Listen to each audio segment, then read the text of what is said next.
event that breached COVID guidelines. The Supreme Court says it's now considering the report. And finally, the International Space Station is leaking air above its normal levels. It's been that way for almost a year now, but NASA says the Russian-American crew aren't in danger. The deputy manager at the ISS says they think they know where it's coming from, but are continuing to look at test data. That's it for now. It's 9:02. News Talk Weather. Thanks to the AA. For great value van insurance, go online to the aa.ie. Heavy rain will continue to fall with some winds up to gale force on the western coast. Later on, those showers will continue eastwards across the rest of the country. And now you're up to date on News Talk. The Football Show on Off the Ball. With Paddy Power. Fake crowd noise? The Emirates never sounded so good. Gamble responsibly. CWE.net. I'm prepared to do anything I can to play my country again. Do it then. What about your start to the game? It wasn't bad, was it? Why should an honest answer be a mistake? How can a modern day manager not have a mobile phone? Why should he? Well then, busy football show on the way. Dan McDonnell along later on. Stephen Kenny named a 25-man squad for the Slovakia game. We'll talk to Dan around 9:30 or so. But first, seeing as Spurs are losing, shockingly, let's bring in Tim Vickery. Hello. Hello, Joe Molloy. I have a splendid vision of the side of your head. Now, I'm sure people would pay good money for that. Yes, I know. There's various cameras going on. Sometimes they catch me unawares with that one. So you're seeing me there. Yeah, that's right. Yeah, I got a side profile there of the kind of aquiline nose of Joe Molloy. How the devil are you? Well, listen, Jose apologised. He said he would love to try in the Carabao Cup, but he can't. Yeah, I mean, this football in the age of coronavirus is not easy, is there? I mean, the fixture pile-up is plainly absurd. You play Sunday in the Premier League, you play Tuesday in the Carabao Cup, you play Thursday in the Europa League. Someone is going to pay a price for this. You know, you're trying to... The normal calendar in international football is an attempt to fit 3 litres into a bottle that only holds 2. And these are not normal times. Something has to give, and I fear it'll be the players. Yes, I suspect you're right. A few things we wanted to talk to you about. You were writing on ESPN about football in Brazil and across South America and how it's trying to exist alongside COVID. Just in broad terms, first of all, Tim, how are things going in Brazil? The last time we spoke to you, it was looking ominous in many ways. I checked just before coming on air. I think Brazil is 3rd behind the USA and India on the death list, which is not a list you want to be high on. No, 142,000. We're over that now and heading towards 150,000. The death toll may be falling slightly, but it's going from disastrous to catastrophic or the other way around. So the news is not good. I remind everyone that on March the 22nd, Brazil's President Jair Bolsonaro affirmed that the death toll in Brazil would not exceed 800. It is now over 142,000, and that doesn't seem to have brought about any change of policy. Oh, really? He hasn't come out and said, OK, we're going to change things up? Well, one of the problems of the system is it's difficult to hold presidents to account. There's no equivalent of Prime Minister's question time when the opposition can put difficult questions to him. It's up to him if he wants to listen to the media or not. But if there were a kind of Prime Minister's question time equivalent, that should be a question that's being made every week. You know, on March the 22nd, you said the death toll would not exceed 800. Where have we gone wrong and what are you going to do about it? Are people wearing masks as they walk down the streets of Rio? Yes, by and large, yes. The worrying scenes every warm weekend because the beaches are then absolutely packed. And unfortunately, the whole thing has just become normalised, you know, and for the poor neighbourhoods where COVID is especially dangerous, you know, because people live in such proximity. Life is so cheap in those neighbourhoods that the thing can almost kind of be brushed off. You know, the threat of dying from COVID is much more remote than the threat of meeting a violent death in areas of Brazil that have the casualty toll of a war zone. So that's maybe one reason that it's this death toll figure, which looks extraordinarily high, is being treated with apparent normality by huge swathes of the population. So you were writing recently about football trying to get back on track. The Flamengo-Palmeiras game is a perfect example of the predicament upcoming. Yeah, there are a few examples, and this is the continent that brought us love in the time of cholera. That's much less complicated than football in the time of corona. You know, love in the time of cholera only needs 2 people in 4 walls. Football in the time of corona needs 22 plus substitutes and officials and so on. What are the regulations there to do? Are they there to protect health, or are they there to protect the running of the competition? Now, we had a game in Uruguay this Sunday that didn't go ahead because 1 player tested positive. So everyone had to isolate. We had a game in Chile this Sunday that didn't go ahead because 1 director who'd been travelling with the players tested positive. In those cases, you can clearly see that the main thrust of the regulations was to protect health. With some other competitions, this is not the case. The Brazilian Championship is one of them. Flamengo came back from a trip to Ecuador where they played 2 games in South America's Champions League, the Copa Libertadores, and they came back with a mass outbreak.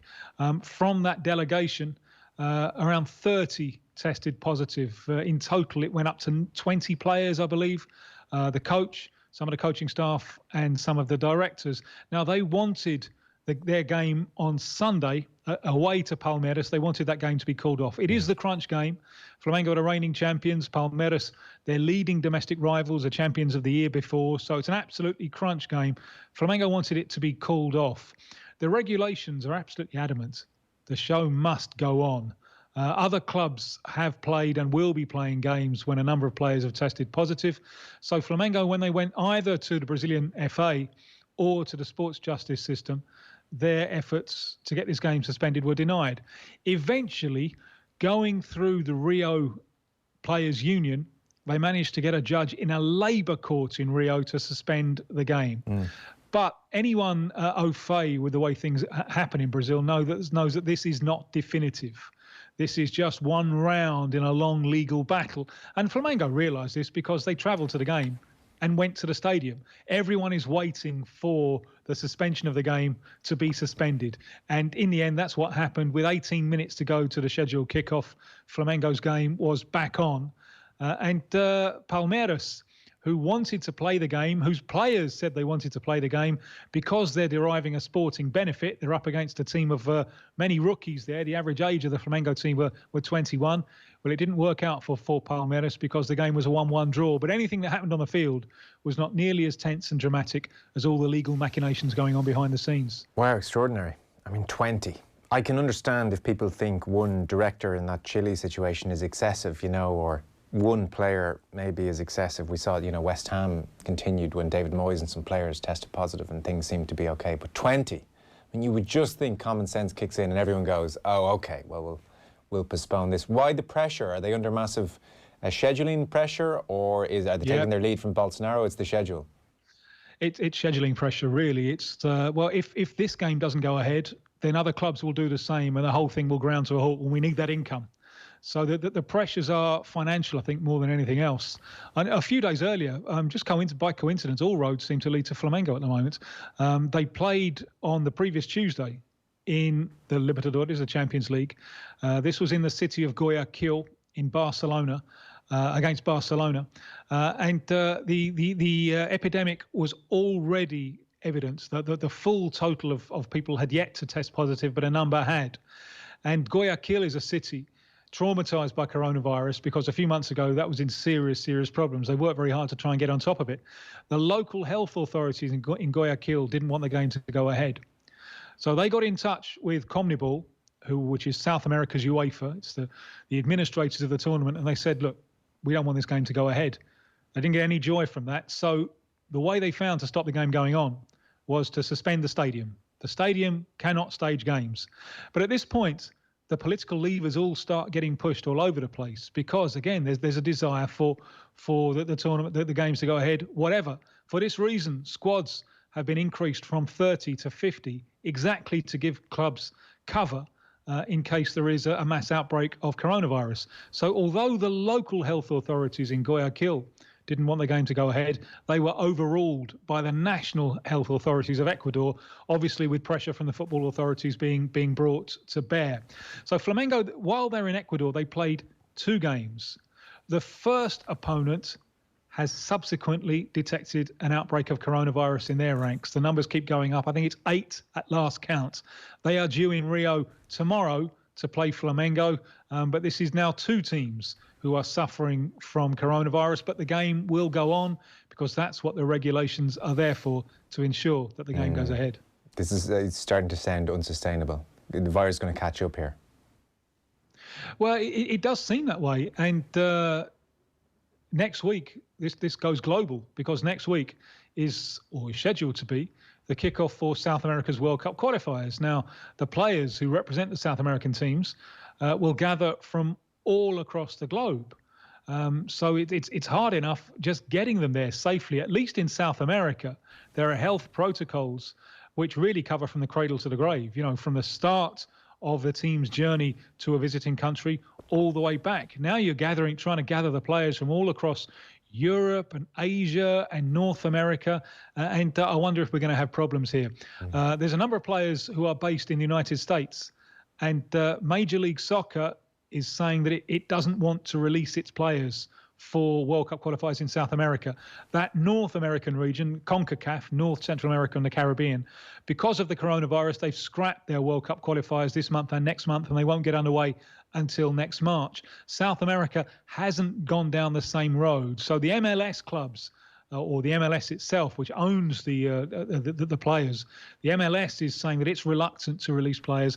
And I wonder if this will embolden the European clubs to also play hard in terms of releasing their players, because from these numbers that I'm giving you, people testing positive all over the place, there is clearly a health risk. There is clearly the possibility that a club will release its expensive player for international duty in South America, and when he comes back, and remember they're double headers, you're playing one game at home and one game away. So you're traveling within South America.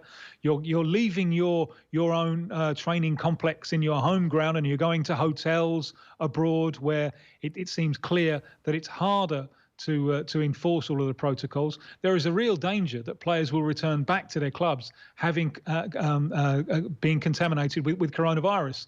So I suspect we're in for a tense few days of negotiations behind the scenes. Yeah, I would think so. I in the midst of everything, I haven't even looked. I'm not quite sure where the World Cup qualifiers are at in terms of, are they just getting started? Is anybody in crisis? Is there anything particularly interesting going on with them? Well, they haven't started yet. They were supposed to start in March. We couldn't do that. And then because of the coronavirus, there were no FIFA dates involving South American teams in September. Okay. This is the problem. It's a marathon format.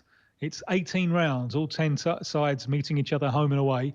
And if we can't play this year, say October and November, you wonder how can they squeeze everything in before the World Cup? They'll have to go to a shorter format with fewer games. And all of the countries involved, with the exception of Uruguay, have already sold the TV rights to a full plethora of 9 home games. Now, there's one way that they could do it. That's to scrap the Copa America, which is due to take place. It was going to be taking place this year.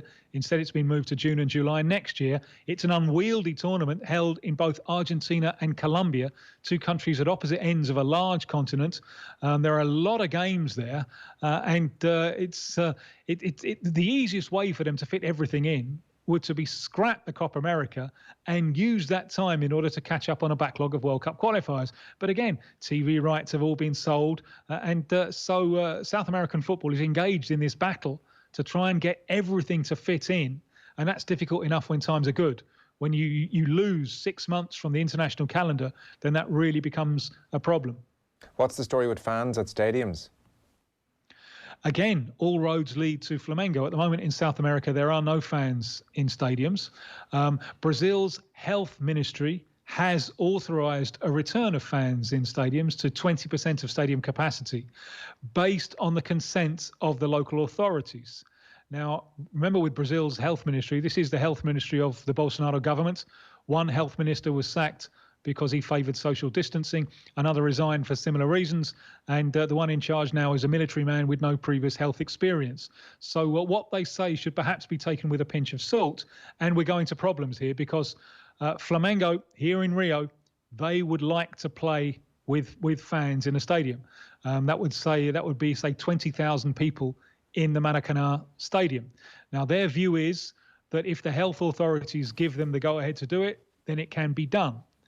The problem is that other clubs in other parts of the country, the health authorities would be very, very unlikely to give them the go-ahead to put fans in stadiums for a very obvious reason. We're in the middle of a pandemic. It's clearly not safe to do so.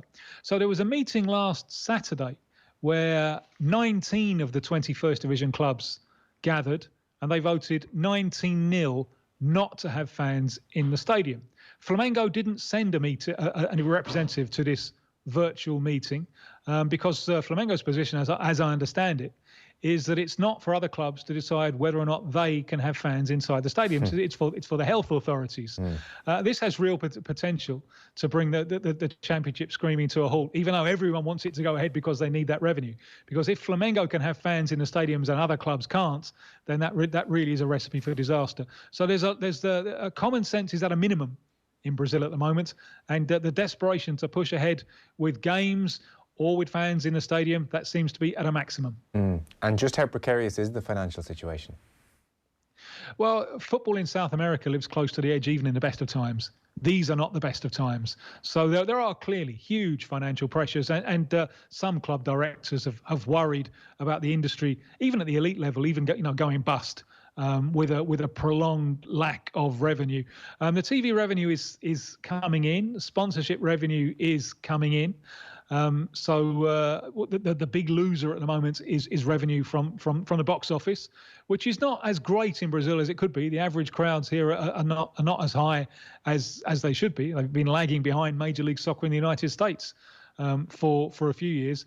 But in the current situation, any source of revenue is a valued source of revenue. I would hope that we're closer to the end now than we are to the beginning, with vaccines beginning to appear and so on. But it still looks like a long, hard few months ahead of us in South American football. Yeah, I would presume so. Hey, before you go, Toffee fan Tony has texted in, what's your thoughts on James? He's doing very well. Well, absolutely delighted. Well. I mean, when before the 2014 World Cup, I watched Colombia in qualifying, and I was telling all and sundry, this is the man. This is the man. And so when he exploded in that World Cup, I was walking around like I was Pretty Boy Floyd. Someone at the time, I think it was the former Liverpool midfielder Ray Houghton, said, he's not quite quick enough for the elite status. And I think that was proved right at Real Madrid. And Real Madrid, despite the fact that he had a good first season, they certainly couldn't use him in the front three. But that player who lit up the 2014 World Cup was still there. And he was still there for Colombia, watching him for Colombia. And the one game that he was fit enough to play in the World Cup, it was one of the best performances of the tournament when Colombia beat Poland 3-0. Unfortunately, he wasn't fit for other games. But the player is still there, and he's got so many virtues, and he's got everything on a plate for him now. He's got a coach in Ancelotti who knows him, has worked with him before, admires him, knows what he can do. And you just look at the way that the team's set up. Alan, Brazilian midfielder, is a perfect foil for him. An unglamorous player, but a problem solver. Richarlison is a very front-to-goal striker who's a wonderful recipient for the diagonal passes of James Rodriguez. So it's wonderful to see him back and enjoying his football, because none of us gained anything from him kicking his heels at Real Madrid. I'm delighted to see it working. Obviously, opponents will be paying more attention to him now, how to stop him. But he is versatile. And as long as you don't push him right up front, where he does struggle for lack of pace, as long as he can find space to wander into, I think that left foot is such a great magic wand that he'll always come up with something special, even if he's out of the game for 10 or 15 minutes. He thrives, I think, on being the go-to player, a status he could never achieve at Real Madrid. And in a way, Everton are a little bit like Colombia. They're not quite in the top echelon, but they've got potential to get in there. So I think everything is perfect for him, and I've been enjoying his performances almost as much as Everton fans. Thrives on being the main player. What kind of personality is he, do you know?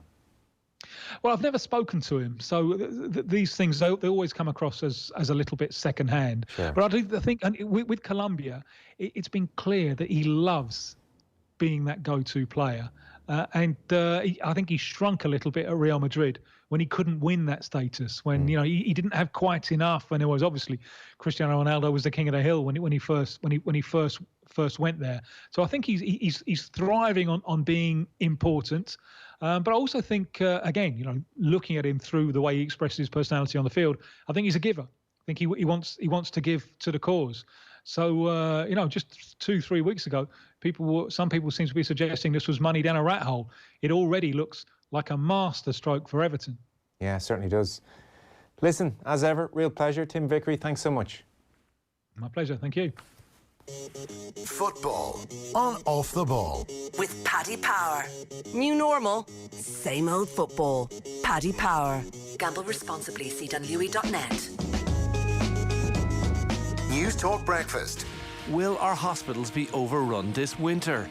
How should we tackle students partying? Are we set for months of rolling lockdowns, or could restrictions be eased in the coming weeks?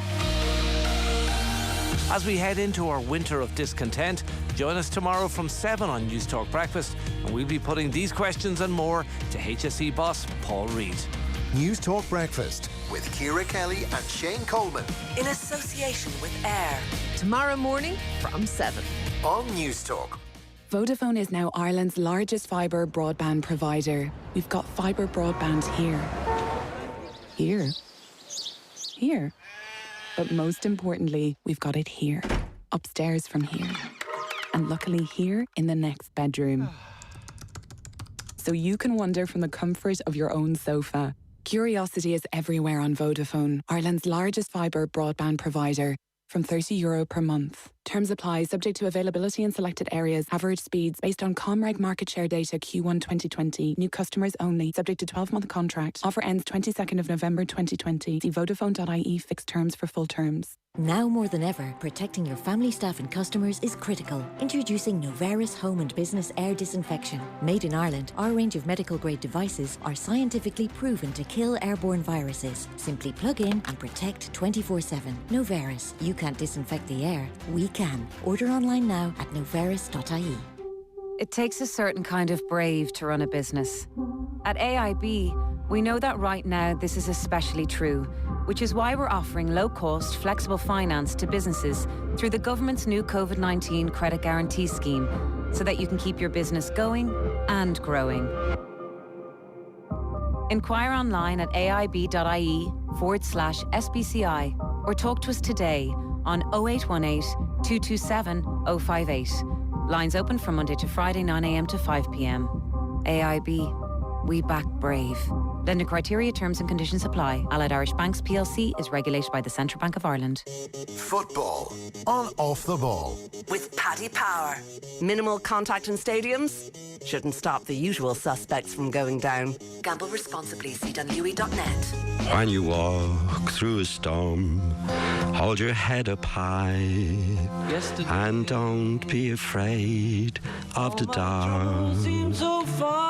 As Liverpool come out, they know that the light is beckoning at the end of the tunnel. Such agony here 11 months ago when Arsenal took the title from them with virtually the last kick of that season.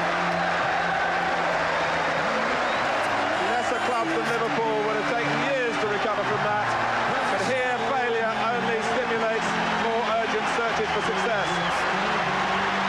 Kenny Dalglish's third championship in only 5 years as manager. For the 18th time, Liverpool are the champions.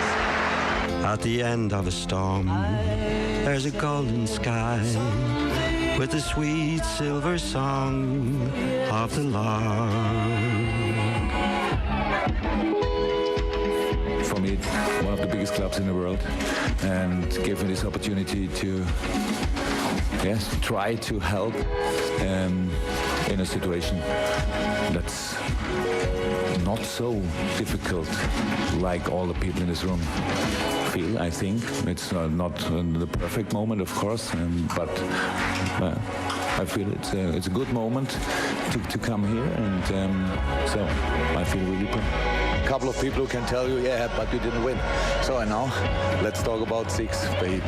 Let's talk about you and me. Let's talk about all the good things and the bad things that may be. Let's talk about 6. First and foremost, I have to say congratulations to City. I said it a couple of times, but I don't want any broadcaster miss that, because that's important. They played an incredible season.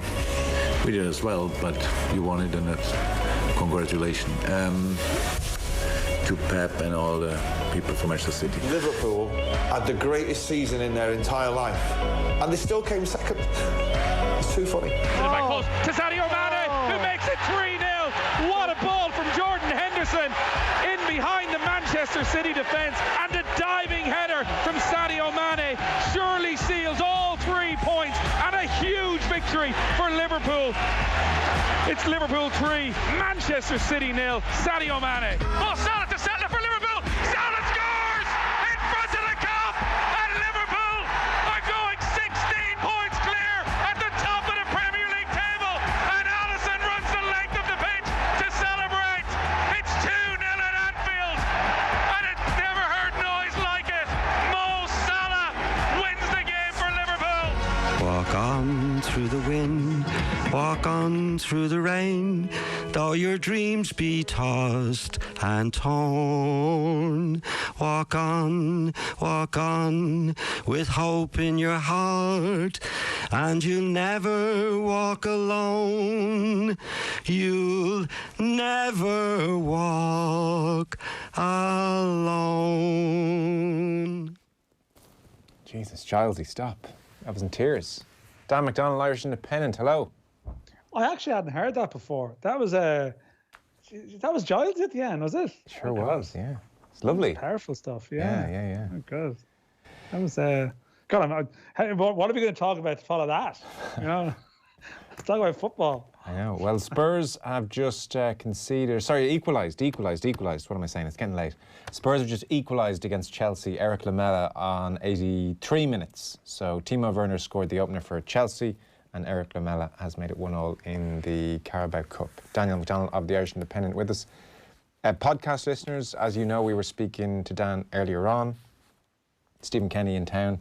Well, he's always in town, I suppose. He's of this island. And he was naming his 25-man squad for the Slovakia game, which is now very much in focus, 8th of October. So Thursday week in Bratislava. The winners obviously play the winners of Bosnia-Herzegovina or Northern Ireland on the 12th of November. And the games are coming thick and fast. So before we have to worry about the 12th of November, and hopefully eventually we do, but after this game against Slovakia, then it's Nations League again very quickly. Ireland host Wales on the 11th of October, and then they travel to face Finland 3 days after that. So he had plenty of time kicking his heels, Dan. The games are coming thick and fast now. They really are. I mean, it's really strange. Like, I mean, this is an international triple header, which in itself is a first, with the exception of, say, in the summer. You know, when you have sort of a spate of games that we don't. This is new, and yet, of course, still with no fans going or planning trips or anything, there's a weird element of detachment from it as well, I think, in a strange way. But in the pure terms of what it means to the manager, a new manager, and the protagonist, I mean, this is huge. I mean, this is probably, you know, the outcome of the Slovakia game would probably shape how his first year or first section is remembered. I mean, the hope is that it leads to another game, of course, and then that provides that moment. But you are right. Like, it does feel like we were talking forever about the Slovakia game, which at various times was being played in March, June, September, October, November, or not at all. And now it's very much happening, even though it appears that Slovakia in general is shutting down big time. In terms of their cases, but it does seem there's a determination for this game to go ahead, even if a lot of other sporting activity in that country seems to be under threat. So, it's a strange old backdrop. I mean, Ireland have had their squad today announced. Slovakia also announced theirs, and like one of the big stories was, you know, would Marek Hamzik be able to come from China? They have a couple of players in America as well who weren't available last month when their results were bad. With COVID being a factor, or you know, this travel world that we live in, but it does appear that this game it's so close it can't now not happen. Just to bring you the extra 2 clips that we didn't get time for earlier of Stephen Kenny speaking today. So one of the points that was put to him was it's just a 25-man squad. Again, a bit like his previous squad, considerably smaller than we've seen in previous regimes. And, you know, given the finances of the FAI, Kenny was asked if that has anything to do with budgetary constraints or if that smaller squad, that 25-man squad, is just very much his preference. The way I view it is that, you know, I think I like to do 11v11 in training. You know, I like to do 11v11. I don't think you should come on international duty and be a substitute in training. You know, I know some other people in the past, maybe some people maybe played 12v13 or maybe just organised training without 11v11, so just to fit the numbers. So the numbers dictate the training rather than the training dictating how you're exactly going to play. So I don't think we need, you know, I don't think you should come on international duty and be a substitute in training. And I think that's, number one, you can't train properly because you're in and out of the training session. Number two, you're making allowances for provisions for substituting players in and out. And I don't think you can train properly that way. So I think you know, how many players do you need? You don't need 28 or 32. To be honest, 20 players is fine and 3 goalkeepers. But we need to add to that because of the 3 games and the provisions and the COVID responsibility and the getting players in and out won't be easy because of that. So I think 25 is a reasonable number for the 3 games. But I don't necessarily want that to exceed. Or I'm not, certainly not budgetary constraints. I don't think there's the need for more players, but it will be taxing on the players. I think there's no doubt it will be taxing. They've never had that in a window before. 3 competitive games, 2 away games, and of course being in the bubble, and all that entails. Normally players are able to see their families, and you know, interact with people, but that's not possible, and that's all part of the sacrifice at the moment. But that's you know, that's something that we just have to manage and look forward to that. Yeah, that all makes perfect sense, that squad size. On Slovakia, Don, I don't know how much you've seen of them. So they currently sit 1 ranking spot ahead of Ireland. They finished a point behind Wales in their qualifying group. Here are, first of all, Stephen Kenny's thoughts on Slovakia. You know, I think it's a tough game. I think Slovakia were very unfortunate not to qualify themselves. You know, they played very well. The games against Wales, home and away, and Hungary, home and away, are very interesting for me. You know, very interesting. I don't think their Nations League games bear any relevance. They had 8 changes in the last game against Israel, so they don't bear any relevance whatsoever. I think the games against Wales and Hungary are more, you know, are measuring points really for us to see their strengths. And they had a lot of possession in all of those games. So they're a good team. From our point of view, as a nation, we've not won an away game against a significant nation, you know, away from home in quite a few years. So it's something that we have to do, something extraordinary now to get a result and rally around each other to get a big performance in Slovakia and try and get that victory. It will be tough. Slovakia been at home, you know, will be favourites, but I think from our point of view, we believe. I think the great thing about the last window, we were able to have a look at increasing our options in midfield and in the forward areas. We've seen what worked and what didn't. We have a clear idea what we want in the game against Slovakia, and you know, so we'll be ready. So that is Stephen Kenny this afternoon. What is the last big away win? Is it Cardiff, James McLean? Yeah, I was just thinking, that is the one, and then the Austria game also, James McLean, which is end of 2016. I suppose prior to that, it was a big discussion point going back to Scotland in the 80s, depending on your definition of like a significant football nation. The way Stephen Kenny was almost talking, I think I felt like he wasn't talking about 3 years ago or 4 years ago, but I think those games definitely count, to be fair, Austria and Wales. But how good is Slovakia? Yeah, I mean, I did watch a bit of the game against the Czech Republic last month, but I'll be honest, I didn't turn it off for the end because it wasn't real Slovakia. And And actually, I flicked over that night and watched the end of Bosnia against Italy, and they were pretty good. But Slovakia, and I mean, Bosnia or Northern Ireland await the winners. But the Slovakia were so understrength for that game, you can't read anything into it at all. Whereas last year against Wales, even, they fell short against Wales. But look, Wales, we've seen Wales play. We probably would consider Wales to be a reasonably good possession side, and yet Slovakia were dominating possession against Wales in both games. Now, of course, possession, again, there's good possession, there's just possession for the sake of it, so we can get bogged down in possession talk. But they certainly, that maybe shines a light on the type of team they are when their first choice midfield are available. Their midfield three. So they have Hamzik, who's the star name is in China. There's a Lobotka who's there, who's in Napoli, was previously at Celta Vigo, and there's a Kuka, another player who was now with Parma in Italy as well. So a lot of Slovakian players. They have two defenders, Serie A as well, that the Slovakian players, a lot of them seem to gravitate towards Italy in their career very naturally. So the rankings then probably about right. We're relatively evenly matched. This is going to be touch and go and one of those tricky games and hard to call.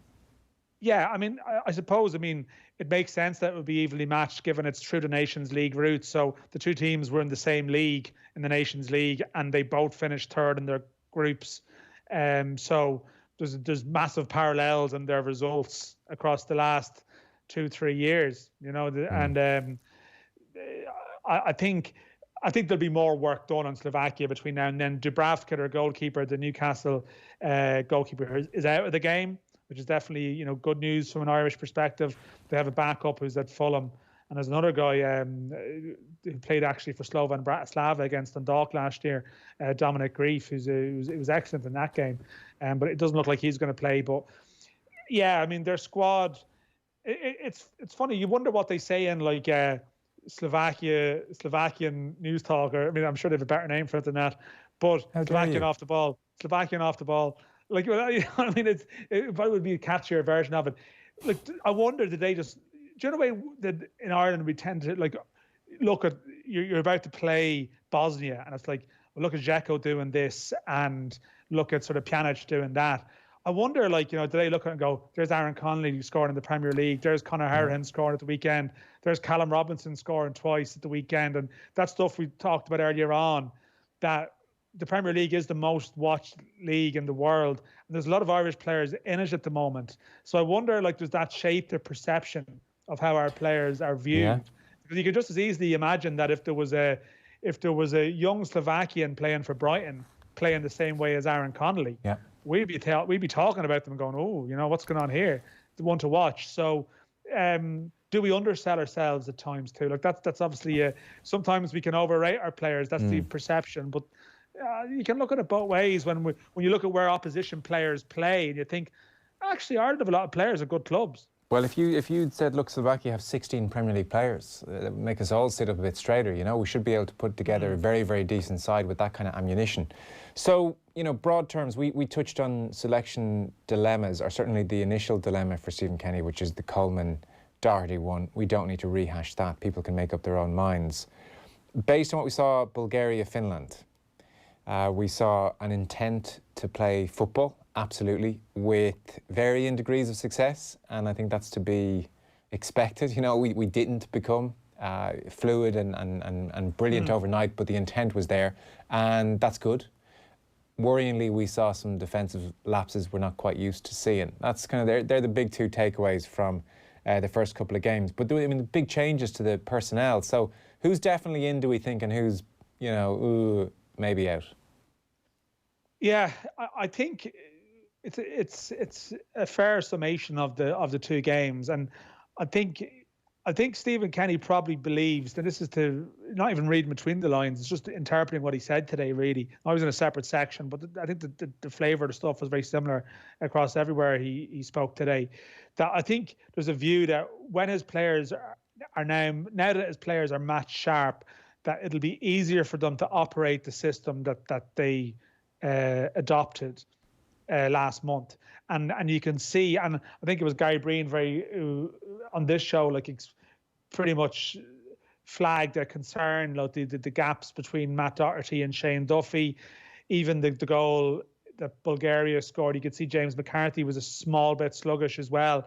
And the hope would be that all of those players with much more football under their belts will be able to cover a lot more ground in a more efficient way, because there's no doubt the way that he's asking the team to play, it does involve risks. Like, it does involve, if you're going to encourage a team to press a little bit higher, to play, to operate a high defensive line, that you have to, your recovery has to be good.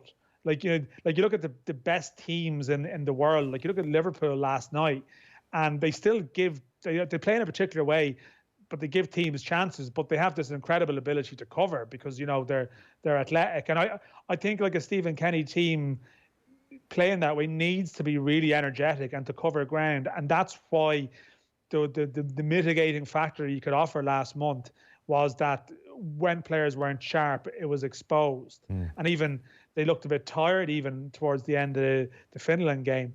But you did see a conscious attempt to operate a different style.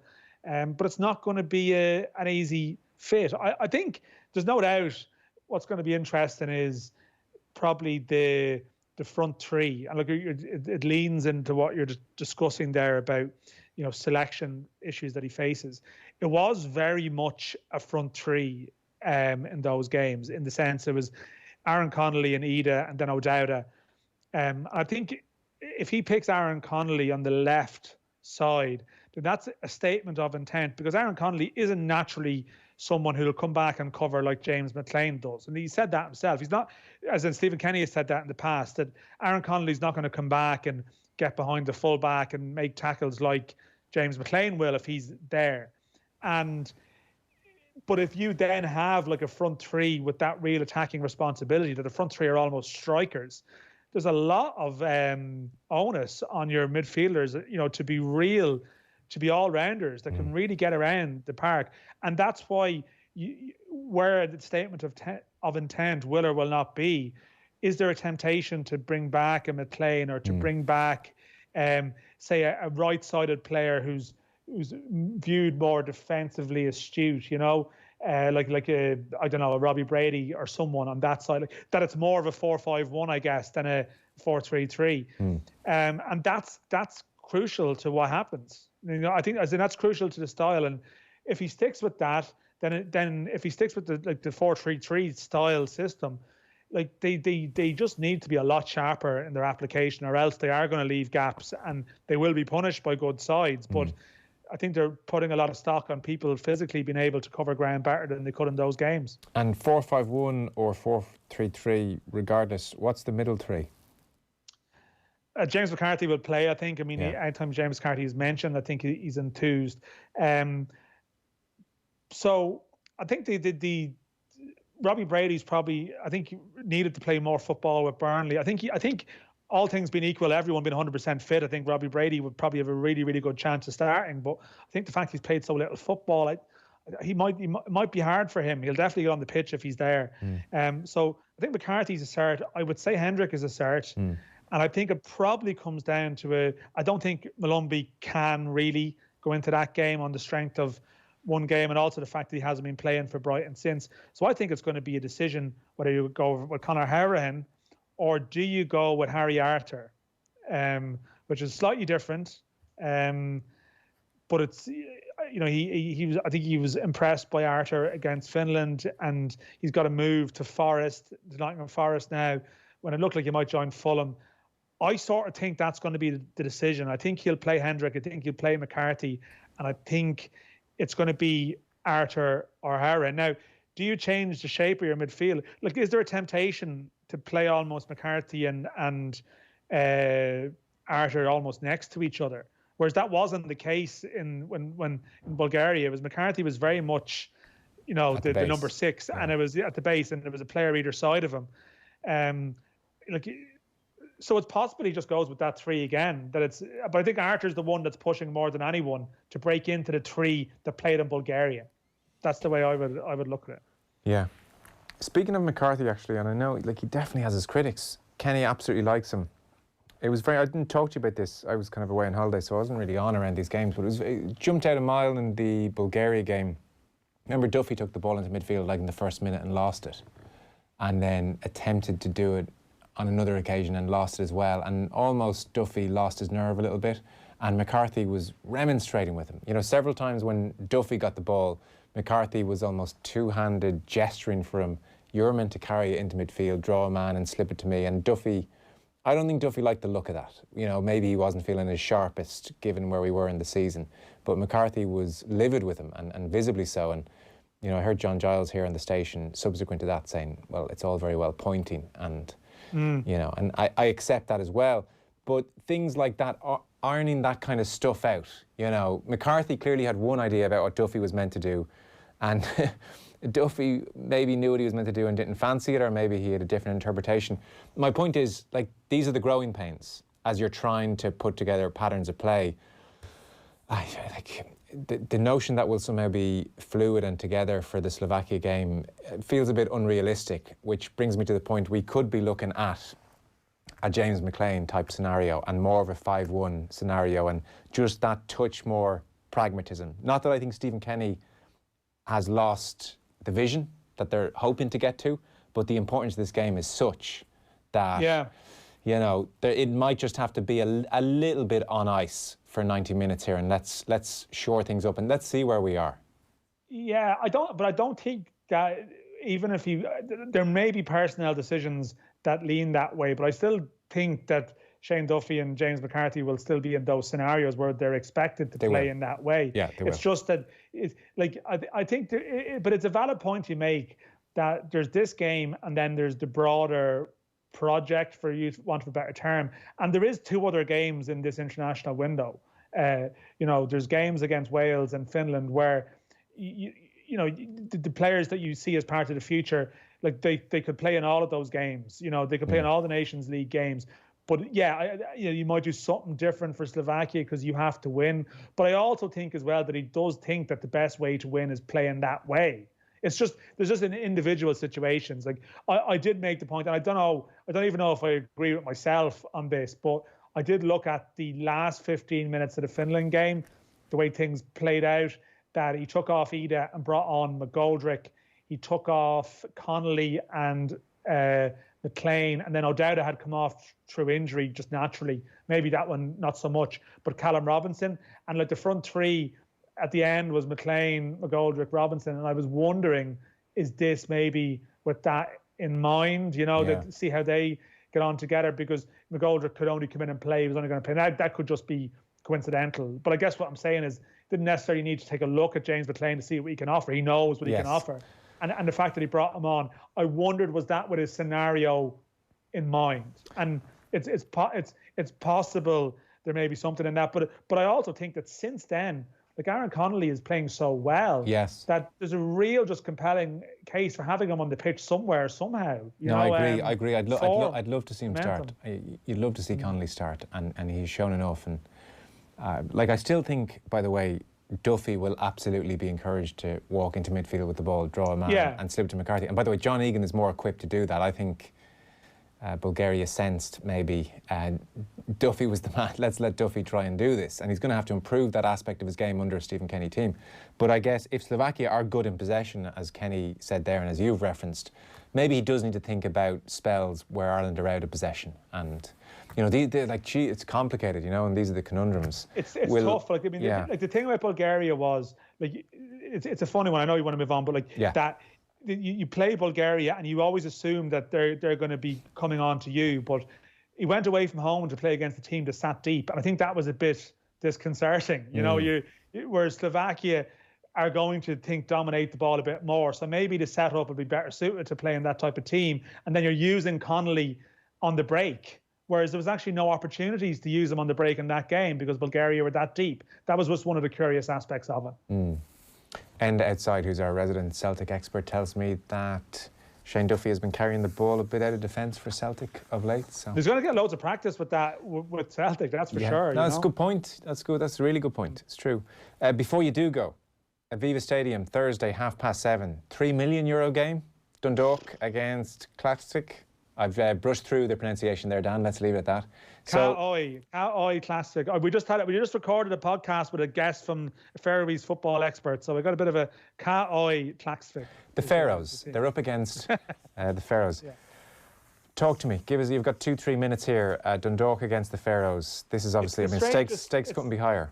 It could only be a 2020 story. I mean, this is bizarre, like, Joe, and by any measure, like, this is huge. Like, group stage football is like the holy grail for Irish clubs, and I think you can never get blasé about it. Like 2011 for Rovers, 2016 for Dundalk, to get there. Yeah.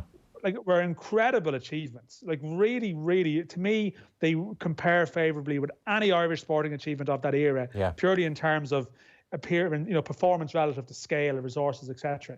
But we have this real weird scenario now where Dundalk have this game against the team from the Faroes. You would assume it's the hardest game you would play, whereas through a combination of draws, there was a COVID situation that Faroes meant to play Slovan Bratislava, who had a COVID scare when they arrived in the Faroes. They were quarantined. And look at the draw, a few results, and all of a sudden, here we are in this game. Now, the Faroes, KI beat Dynamo Tbilisi 6-1 last week. They're clearly good. Dundalk, through this is the consolation backdoor route for domestic champions who've been knocked out of the Champions League. Dundalk had a good draw, then a good result in Moldova last week, or Transnistria. But it's just, you look at all the other fixtures on Thursday night, Joe, for like playoff for the Europa League. They're all sort of have a underdog, big gun type element to it. And this is just a bizarre tie. It's a massive game. I don't think people may not realise it because there's no glamour aspect to it, but this is as important a game as you'll involve for both teams. So Dundalk have a massive opportunity here, like a really good chance in this game. They really do. I mean, they are favourites to win. Like, you would assume that the Irish team at this round is the underdog, like the Legia Warsaw in the Champions League or whoever. Rovers against Partizan Belgrade. They're the underdog. They're the favourites at home, well, at home-ish, in the Aviva, closed doors. Like, it's surreal. Like, I mean, I spoke to the guys that this is the biggest thing that's ever happened football in club football in the Faroe Islands. They can't believe they're playing maybe Dundalk as opposed to, again, Karabag or someone like that. But the Dundalk haven't had a very good year. We've spoken about the ownership before and what's been going on there. They're probably operating off, they're running big losses. And yet, this is an opportunity in one fell swoop to basically much wipe all of that out and sort of take stock again. And I mean, for the players, it's an incredible opportunity personally, but for the club, it's an opportunity to somehow get the show back on the road. We'll talk about it again, but it's a weird game, but it's a massively important one. Well, we'll be definitely talking about it if they win. We have the Dundalk manager on the show tomorrow night, so obviously we'll be building up to the game with him. Yeah, interesting as He's well. Had an interesting time. He called it a kamikaze mission coming to Ireland. That was to Ireland, but I don't know what. We're speaking to him tomorrow as well. I'm looking forward to hearing what he makes of it all, because his story is up there with anything that's happened sport-wise in 2020 in Ireland. Kamikaze averted if they win this. So that's Thursday, 7:30 at Aviva Stadium. Dan, I'll be talking to you. Thanks so much. Thank you, Joe. Football on Off the Ball with Paddy Power. New normal, same old football. Paddy Power. Gamble responsibly. See dunlewy.net. This is Gomo, mobile with more for less. This is $12.99 a month for life. This is Gomo, Ireland's newest mobile network. With Gomo, you get all calls, all texts, all data, all for only $12.99 a month for life. Switching is easy. Visit gomo.ie, sign up, and you're good to Gomo. So what are you waiting for? It's time for you to Gomo. Unlimited allowance subject to fair use. 30-day contract applies. A one-stop SIM activation fee of $12.99 applies. For full details, terms, roaming, and fair use, see gomo.ie. The Health and Safety Authority is getting Brexit ready. And if you operate a company that uses chemical products, you should too. You'll need to consider how it will impact your supply chain. And if you source your chemicals from the UK, you'll be especially affected, as they may be subject to additional rules following the UK's departure. So, to see how all this will affect your company, visit hsa.ie/Brexit. A message from the Health and Safety Authority, getting Irish enterprises Brexit ready. This is an initiative of the Government of Ireland. Powerful, portable and durable, MacBook Air and MacBook Pro are ready for any course load. At CompuBee, we like to think we're a bit like the MacBook. Because when it comes to helping you get the most out of college, we're always top of the class. And with an incredible 10% off MacBook for students, a free backpack and free CompuB training and support, our Back to College offer is definitely worth studying. When you think Apple, think CompuB, your local Apple expert. Visit your local store or compub.com. Terms and conditions apply. Football on Off the Ball. With Paddy Power. Minimal contact in stadiums shouldn't stop the usual suspects from going down. Gamble responsibly. See Dunlewy.net. Spurs and Chelsea went to penalties, by the way. Eric Dyer scored the first, Abrahams equalised, Lamela scored the second, Azpilicueta equalised, Højbjerg scored the third, Jorginho equalised, Lucas Moura scored the fourth, Emerson equalised, Harry Kane, I never know why they put Harry Kane fifth, Harry Kane scored the fifth, Mason Mount missed. Spurs are through. That is 1-0 down to through on penalties, so good evening for Spurs in the Carabao Cup. That's pretty much just done for the evening. Tomorrow's OTB AM will include Keith Wood, Johnny Cooper, Daniel Harris on Manchester United, and Sorka Tiernan as well, Irish Basketball International. On tomorrow's show, we will chat to Simon Zebo, has a European Cup final to look forward to, and Dundalk manager, as I mentioned, will be on the show as well. First time we've really got a chance to speak to him. In the meantime, Tom Dunn on the way. Look,